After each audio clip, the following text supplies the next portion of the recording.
We begin tonight in the Middle East, where Israel is under attack. Iran launching hundreds of missiles and drones at the country, streaking westwards across the region, with explosions illuminating the night sky above Israel and the West Bank, as panicked civilians below rushing to get to safety.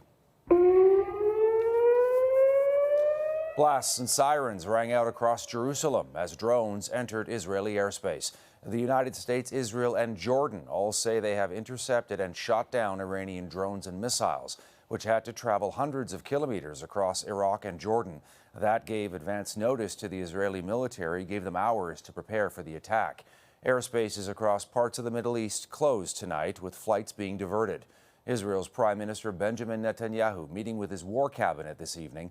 The country's military saying its Iron Dome and other air defenses have so far been effective at destroying the vast majority of the incoming drones and missiles, which the Israeli military says tonight have also been launched from Lebanon. The regime in Iran fired a massive swarm over 200 killer drones, cruise missiles, and ballistic missiles towards the state of Israel. So far, we have intercepted the vast majority of incoming missiles. Israel has been on high alert in recent weeks, with Iran promising retribution for a missile strike on Iran's embassy in Syria that killed several high-ranking commanders. So an attack of some sort was expected. And this in Washington tonight. U.S. President Joe Biden convening a meeting of his national security team, releasing this photo from inside the Situation Room and reaffirming his country's commitment to Israel's security.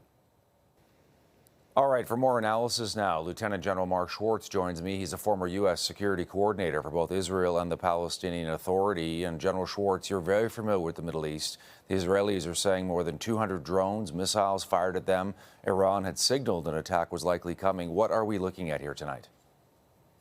So thus far, it appears that the integrated air defense system of Israel, combined with the deployed capabilities of the United States, and there's also been reporting that the Kingdom of Jordan have intercepted some of the missiles or drones that have been fired from Iranian sovereign territory. So there's still many more hours to go. The flight duration of these drones that are, very slow moving relative to the cruise missiles that Israel has reported that have been launched are still inbound towards Israel. So there's the potential for additional impacts inside of the country. But thus far, from Israeli reporting, their air defenses have been successful in mitigating the threat of these missiles that have been fired. General Swartz, our Prime Minister, issuing a statement saying these attacks demonstrate yet again the Iranian regime's disregard for peace and stability in the region, saying Canada condemns the attacks against Israel. I'm curious, we're going to show a map again for our viewers to give them a sense of the region, but possible implications here. You talked about the U.S., Jordanian Air Force. We know that the Israeli Air Force is very active right now. Are we talking about this being a regional war at this point?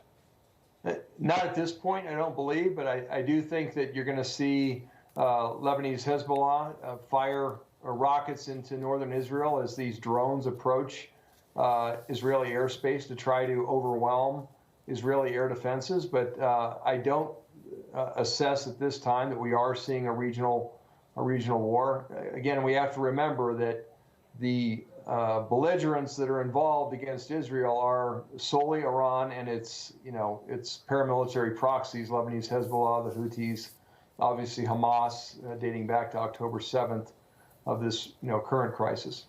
Lieutenant General Mark Swartz in Colorado tonight for us. Thank you, General Swartz.